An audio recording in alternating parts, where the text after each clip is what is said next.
Time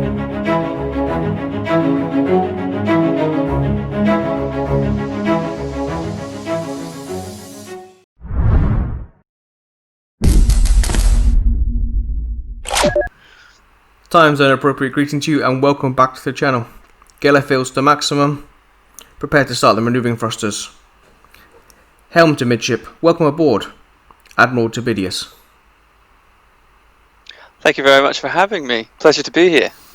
So welcome, Tom. Welcome to our community spotlight, where I've reached out to members of the community who provide a hobby positive force in their own little niche corners as such. So this normally forms two parts, A and B. A is the questions which I ask everyone, standardised by now, and then B is focused towards more yourself and your hobby loves within your area. How did you get started in the tabletop wargaming? When I was really young, my parents, when I was about 8, they bought me the Battle Masters set. I'm going back a bit there, but it was basically a collaboration between G-Dubs and someone else.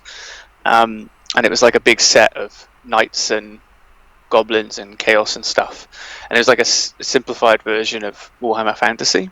So I really enjoyed like Knights of the Round Table and that sort of stuff when I was a kid. And then I kind of fell out of love with it. And then fast forward about quite a long time into my uni days. And a couple of friends I was living with absolutely loved Epic and Battlefield Gothic. They got into it very, very early in the piece. I kind of also, they got me hooked on it, and I loved it from the start. And that's kind of where my name came from. There was 3 of us in the house together, and we were all geologists, and there's a funny term in geology. There's quite a few of them. And we found that amusing, and it kind of exploded from there kind of thing. Turbidite to Turbidious was kind of the little sector sort of running joke that we had. So it's kind of an in-joke between a couple of friends of mine back in the day. That's where it all comes from. Okay. What type of hobbies do you? Painter, collector, gamer, or a bit of a mix?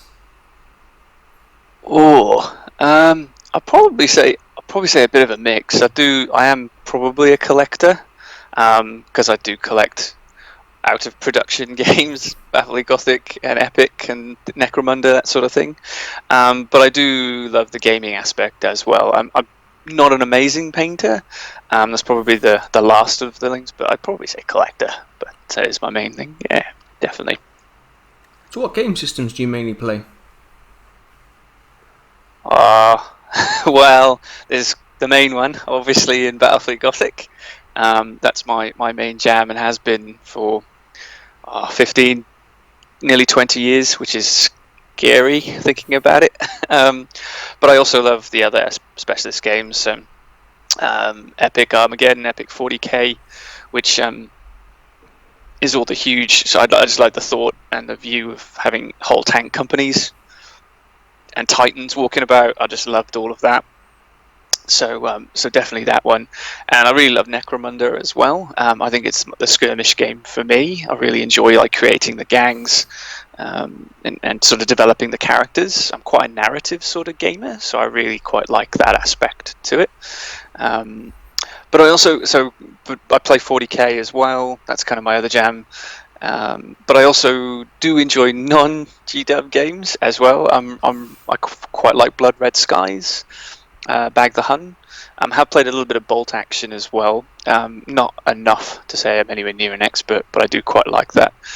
Kingdom Death is a fun sort of RPG sort of game I quite enjoy. Blackstone Fortress, although that's G-Dubs, but that's another one. I'm actually really looking forward to the Skyrim game as well. I really like Elder Scrolls, so I'm up for that. A friend of mine here has picked up the box set, and we're going to give it a go. So I'm looking forward to that. With regard to 40k, are you a narrative player or a competitive gamer? Very much a narrative player. I'm not competitive in the slightest with these things. I really like the narrative part, and that's why I'm kind of looking forward. I haven't had a chance yet to play Ninth, but I'm really looking forward to giving the Crusade system a go. I think that'll give me a chance to, you develop your characters, kind of like an RPG sort of thing. So yeah, I'm definitely more of a narrative, story-driven kind of person, and not really too fussed about the end result. As long as everyone had a laugh and everything blows up at the end of the day, that's all that matters to me. What was the first thing that caught your eye when you were just starting out on the hobby? Oh, I think what drew me in was the lore. I was probably a bit like, sort of, originally it was the Warhammer fantasy side of things, and knights and Camelot, that sort of thing, aesthetic. But as I grew older, I got more into sci-fi, and I really enjoyed that aspect to it, and that's why I kind of fell into 40k and that sort of aspect, because I quite like the sort of, everyone throws grimdark, the word, about, but I quite like that aesthetic more than say the Star Trek, everyone kind of in humanity loves each other and we're all kind of perfect sort of thing. We're not. And I think that's more, the likelihood of humanity being a warring sort of spacefaring nation is probably more likely than our unified approach in things like Star Trek. So that's why I kind of fell into it. And I like the big sandbox that we were given. Here's a bit of the story, but there's so many bits and bobs we don't know about, especially in the olden days when you had Rogue Trader. You didn't really know about the heresy. It was kind of this mythical thing that had happened and no one really knew about it. So I liked all that. Basically, go off and do your thing. It's your playground, and I loved all that. What advice would you give someone just starting out in the hobby, or maybe your younger self now you've been involved for a while? I think the main one's probably don't compare yourself, your painting or your modelling or your ideas, to anyone else. Learn about the hobby, enjoy it, develop at your own pace, develop your own style at your own pace. Learn from the people that have come before, but don't compare yourselves to them. And I think the other one, I think that is good, is try and go to club meets and conventions. And obviously, the pandemic is over. You'll get an opportunity to meet like-minded people who enjoy and share the hobby with you. I think I would have liked, maybe younger, got involved in the community a little bit sooner, met people sort of through that. I think that would be my two sort of major tips, I think. Yeah. Have you ever had an extended period out of the hobby? Yes. Yeah, so after uni and I'd started work, I had a lot of fun with the gaming and BFG and Epic and that sort of stuff, and 40k, but finding work meant that kind of fell by the wayside a little bit, and I was working a lot. And then I got an opportunity to move to Australia and travel around a little bit in Australia with work and that sort. So really, I didn't have space, time to carry all my little men around with me. So it was probably about 5 or 6 years where that just got put in the attic and put away and just left. But then once I got to sort of a base here in Sydney, it kind of, over the past maybe 2 or 3 years, it's re-established. The hobby's re-established itself, and I'm really keen, and got into it again. What's the best part about the hobby for you? The best part of the hobby for me? I think this may sound a bit wishy-washy, but or lovey-dovey, I probably should say, but it's actually quite nice meeting other people that share the passion for the hobby with you. They have like-minded people, and it's been fun to talk to people throughout the world and in the local community. It's a great way to showcase ideas between people who just enjoy the game as much as you. And I think that's been my favourite part of the hobby, is just meeting new people and just playing games with them about it. It's been great. On the flip side, what's the worst part about the hobby, or a part that you could feel that could be improved? Probably we still have a little bit of a gatekeeping problem gatekeeping problem in the community a little bit, with people thinking this is the only way to play or model or paint something. At the end of the day, I don't tend to take it too seriously, so it's kind of weird to me that people get so angry about what is essentially plastic or metal models on the table, really. So I find that gatekeeping, although I don't experience it as much. I know a lot of people that I've spoken to have, and there's recent examples of that at the moment in the community, which is a bit of a shame. Probably the other major one, it really hits my wallet pretty hard. My poor wallet suffers quite extensively. To be fair, this hobby can be quite expensive. I wish it was cheaper. How do you deal with a burnout or like a hobby mojo?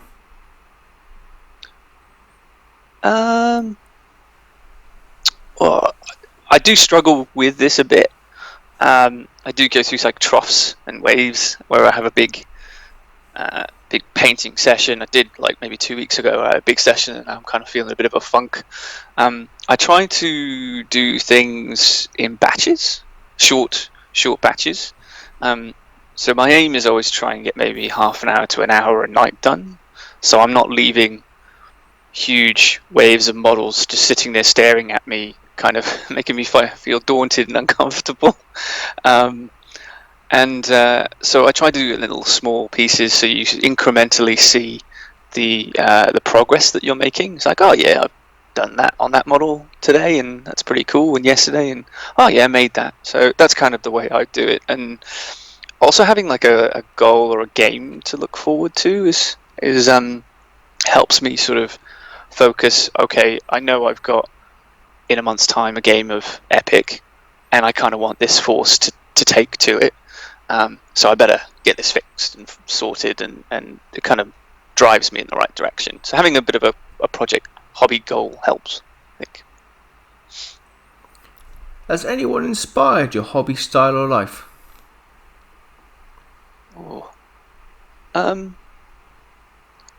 There's a myriad of people who have inspired me within the hobby itself, both in the Battlefield Gothic community and the greater community as a whole. There's some really amazing people that have done whole magazines in BFG dedicated to new stuff, new rule sets, and I've been fortunate enough to work with a few of them recently on that. People called like Excalibur and Dark Horizon. Others like 30k Australia has helped. But then there are generally people in the community that, I mean, there's so many people that you could name, from painters to gamers, just generally just some wonderful people in the community that just have a positive outlook, just generally on life, and just want to be, happy to help and happy to chat. So yeah, probably that. But I think looking home life, it would be parents and brother, that sort of thing. Definitely. So what projects are you working on at the moment? Oh my god. How long we got? A long time to let me rattle off how many of these. Yeah, it's cool. I'm working. Yeah. Look, I've always got BFG on the table. There's always some level of BFG on the table for me. At the moment, I'm fixing up a battleship, an Imperial battleship. So that's on the cards, and I've got a few cool demiurge ships, escorts that I'm creating from scratch. I'm doing some green stuff sculpting. Non-BFG related, I've got a bunch of epic tanks, guard tanks to do, and some Necromunda characters for my Escher gang I'm doing. I've got the whole Indomitus box to do, that's sitting here staring at me. And I've got some guard tanks I want to do as well. And finally, I do have one thing that I'm really looking forward to, and that's I have a Gloriana class battleship to paint. But I'm leaving that. That's kind of like a reward for finishing other stuff. But I do have a Gloriana I want to break out and get into. And it's the Ultramarines one, the McCragg's Honor. Okay. So we'll do that. Yeah. Do you plan out these projects, or did you get sucked in with buying new shiny goblins? Oh, mate, I am totally a magpie. I see something shiny and I cannot help myself. My poor wallet. I see it, I end up purchasing it. And it kind of goes into being the collector side of me, because some of the stuff that I find, a lot of it is out of production. So the moment I see it, it's like, oh, but I have that because I don't know when that's going to come out again. Yeah. So I have it. And actually, before we started recording, I got a parcel, and that is exactly what happened. I actually got a BFG cruiser that they're rare, they don't come up very often, and so I nabbed it. So I had to do it. So I'm totally sucked in, but I'm trying my best. I want to build a Vostroyan 40k force, and it's really expensive, so I want to just do a slow grow on that. So I'm trying to plan better. Is my Okay. trying to behave for once. So this may fit your next question. If your budget was unlimited, if you could only buy one army, what would it be? Ooh, well, Vostroyans, I love them, or Praetorians, because I'm British. Yeah. I mean, the pith helmets hits you right in the feels. So it'd be Vostroyans or it'd be Praetorians if I had unlimited. Yeah, definitely. What do you hope to improve about your hobbying in the future?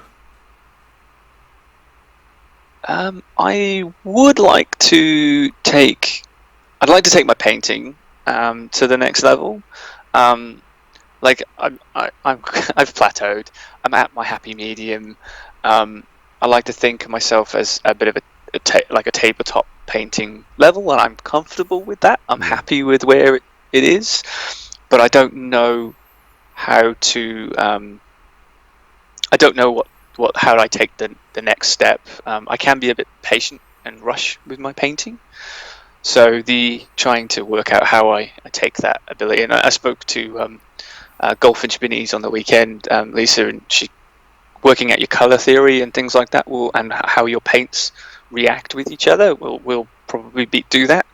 But my patience can wear thin sometimes with painting, and so I can rush things. So I've got to learn to calm. I think that would be my hope. Trying to improve my paint, and also rolling less ones. Yeah, that's perfect. That's the end of part A. We'll have a quick break and come back with part B after these words. So this interview has been sponsored by Raid. No, it hasn't really. Thank you very much for listening so far, and hope you take time to check out the other interviews in this season and also season 1, which will be in a playlist on the front of the channel. Thanks so much, and let's get back to part 2. So welcome back. So I think it's fair to say, Tom, you're well known on Instagram as Mr. Positivity around BFG. What keeps the fire burning even though there's a complete and utter lack of support from Games Workshop? Well, first of all, thank you very much. That's very kind. I do like to think I'm pretty easygoing chap, but it's nice to hear that people think I'm positive. That's really nice. I think in regards to sort of it not being sort of supported, look, even though GW don't support, there's a really, really good tight-knit community in the BFG sort of area. There's a lot of lovely people that enjoy making fleet lists and coming up with new ideas, and that's kind of traditionally been the case. I mean, even when it was in production, it was hardly supported really by GW anyway. So there was a lot of fan-made ships and rules and scenarios anyway, and that's kind of just increased or continued, I should rather say, since it went out of production with new rule sets coming out that have been fan made, like BFG XR, Heresy Rules. So I think that's what keeps it going for me. There's still really positive, vibrant community out there. They just like still seeing big spaceships in space, and it's just been great to be part of that. But that being the case, I would like them to bring it back as soon as possible, please. And I'll help G-Dubs do it if they want me to. So you've mentioned the new rule set.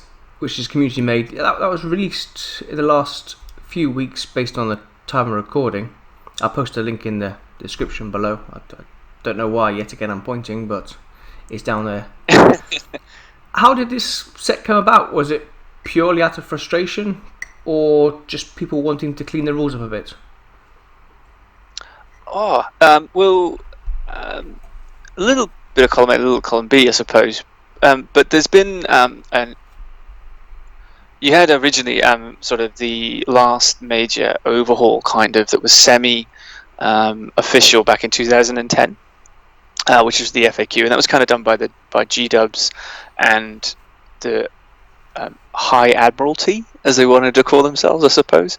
And then there's been kind of a few updates since with fleet lists and things like that, which is predominantly around the extended rules and kind of bringing things together. And the French and Polish community is really big at doing that as well. But there hasn't really been a major update in a while. And I got asked by a mate in the community if I would be interested in helping out with an alternate activation system for the rules. So I said yes. I thought, yeah, go. I'll give that a go. I quite like alternative activation systems. It would be a bit different. It would add a dimension to the game that I wouldn't be aware of now. And then doing that process, we found out that the original creator of the Battlefleet Gothic Extended Rules Edition, which was fan made, his name is Sam, and it goes by the name Excalibur in the community. He was also updating his rule set as well, so we kind of came together and merged the teams together a bit, and then developed this new BFG 2020 rule set that I released on Instagram maybe a couple of weeks ago into the community, and it's been well received. There's been a few. It's a working sort of process. We have a bunch of fleet lists that we're going to do and update a bit of the rule sets. But yeah, it's been well received, and that's awesome. And so that's kind of I fell into it. It was kind of like a happy, oh, you guys are working on it. Oh well, maybe we should pool our resources a little bit. And yeah, it's been really good. And it's been myself and the three others: Excalibur, 30k Oz, and also a guy called Crafty. All quite large in the. People know them in the BFG community. You guys probably don't, but it's all good. So that's kind of how it came about. Yeah, fun project, definitely. So, what are the main challenges for collecting a gaming system that has no support for the last 15 years? Finding the ships has been probably the most difficult thing, especially as I'm a collector. Look, there are certainly avenues to find the ships, but certainly finding the models are the most difficult aspect of being in an out of production game hobby. It can be quite expensive, especially some of the rarer ships that and rarest models, I should say, out there. Things like the Kroot Warsphere, Ramilly Starforts, really quite rare models at the time when they were in production, let alone now. So finding those are difficult. But then a lot of the sort of the regular fleets like Imperials, Chaos, Orcs, Eldar, they're out there in the community. You can generally find them pretty straightforward. It can be quite expensive, but the one major thing probably over the past 2-3 years that's been really good has been the 3D printing market. A lot of people are designing fantastic sort of new designs that fit really well with the game system, and the beauty of the game system is, in reality, the ship that's on the stand is just a representation, and actually what you're measuring to is the stem and the base. So as long as that is correct size, it doesn't really matter what's on top. You can proxy anything. People have done it with cardboard before, so if you really want to have a game of it, you just need the stems basically, which is just general flight stands that you can get anywhere. So I think the 3D market, the ability to design stuff in the free design tools that are out there, and then just put it out there for people to download and print, has really helped the game quite a lot and generated a lot of interest in the community. I think probably over the last year or so, we've had an influx of new people into the community, and probably every post that I see on the Facebook pages and things like that is look at my cool fleet that I just printed, isn't it awesome? And it's like, yeah, that's cool. No one else has those yet, and things like that. So so there is a difficulty, but I think the difficulty of getting into it now has eased since the advent of 3D printing and things like that. Have you got a favourite fleet and ship? Oh, I put on a spot there. Favourite fleet. I'm gonna have to go with my Imperial fleet. I'm a staunch Imperialist when it comes to 40k. So I'm an Admiral, Imperial Admiral. So I've got to go. They were my first fleet as well. Yeah. So they were the first fleet that I ever owned. So yeah, Imperial fleet. Ship.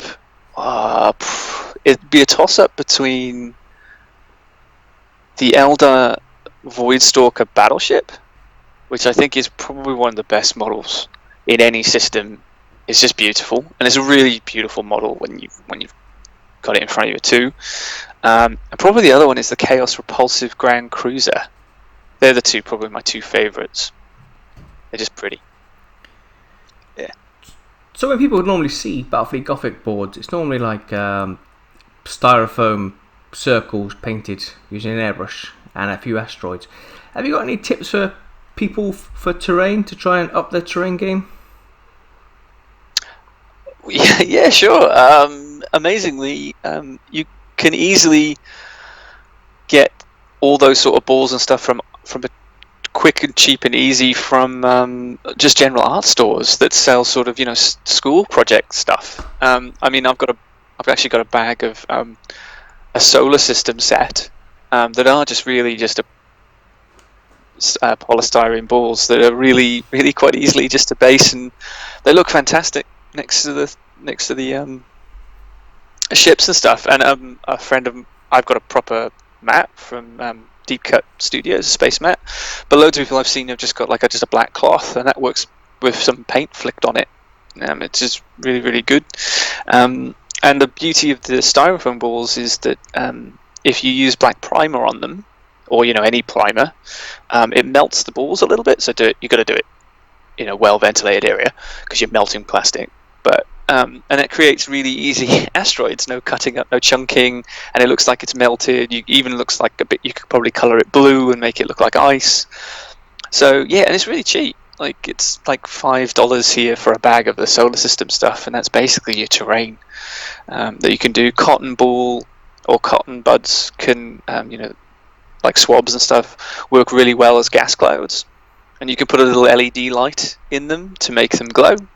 That's what I've also seen. So yeah, no need to buy these big fancy massive planets you can get from scientific stores. Polystyrene balls, that's all you need. You attend and blog about BFG events. How is the community down under? Yeah, pretty good. There's some really good, really great clubs here. So I'm in Sydney. Here, there's some really good clubs here that with some great people who game here, various gaming systems.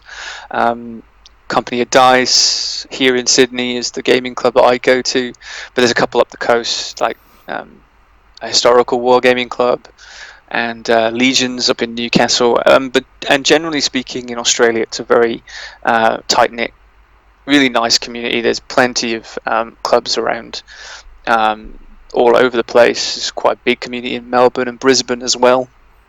And Canberra, our capital, we have a big event there called CanCon, which unfortunately has been cancelled for 2021 because of the nature of the world we live in at the moment. But that's the big one for Australia, and there's a BFG event that gets run there as well. There's been less BFG events, but I have been asked to run tournaments and events here. I haven't had an opportunity to yet, but there is certainly a lot of interest in those sorts of clubs in the area here to do a tournament. So easily up to 20 entry locally, and I'd probably get more than that if we went down to places like the CanCons of this world where you actually have a convention. So yeah, it's a good community here. What are your hopes for the gaming system going forward? I'd love Games Workshop to do a new game.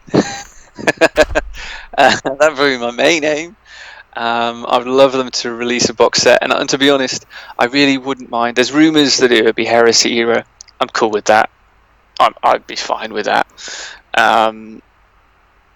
Aside from a new game, which is probably several years away at best, I'd love people to give the 2020 rules a go and send me some feedback.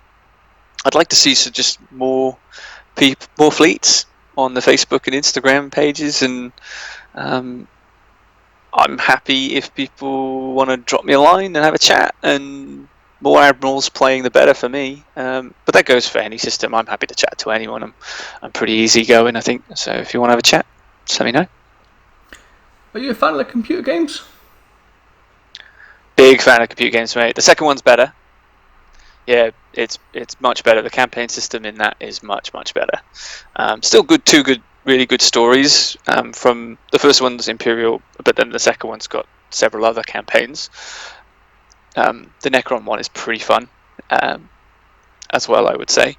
It's interesting playing as Tyranids as well.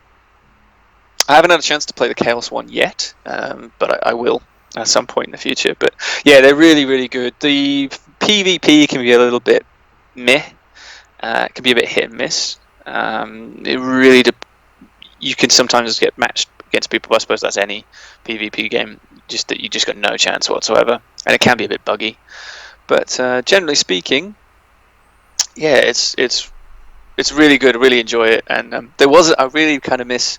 There was also an iPad app game called Leviathan, and unfortunately the company went under.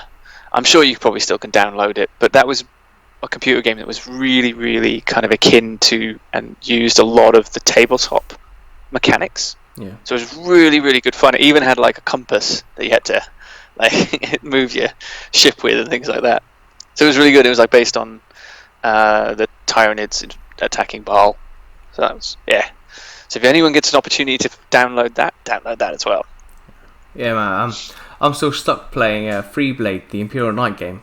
I have no idea why I still play that, but I've got that as well. It's great. I love it. Yeah. I'm not very good at it though. I'm not very good at any of these games, by the way. You're doing your own series on Instagram of interviewing people from around the world in the community. How did that start? Oh yeah. Well, I've been on Insta for 18 months, 2 years now, and have chatted to amazing people throughout the world about just loads of hobby stuff, from BFG to Epic, 40k, and other systems. And I just thought, I'm talking to all these awesome people about these awesome things.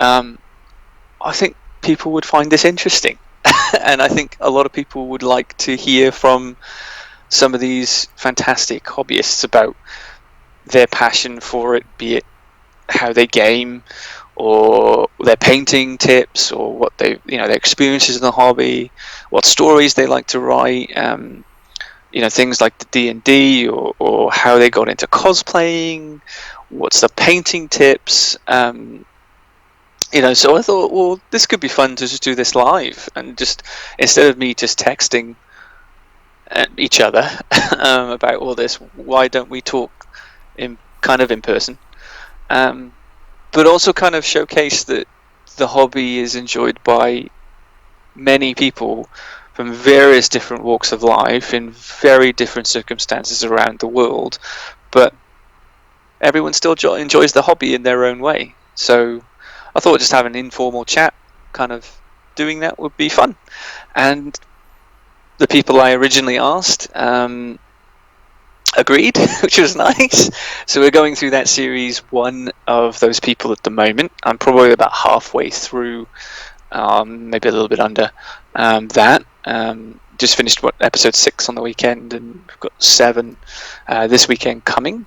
And I've already, based on great feedback, which has been fantastic, I've already got another group of amazing people for series 2.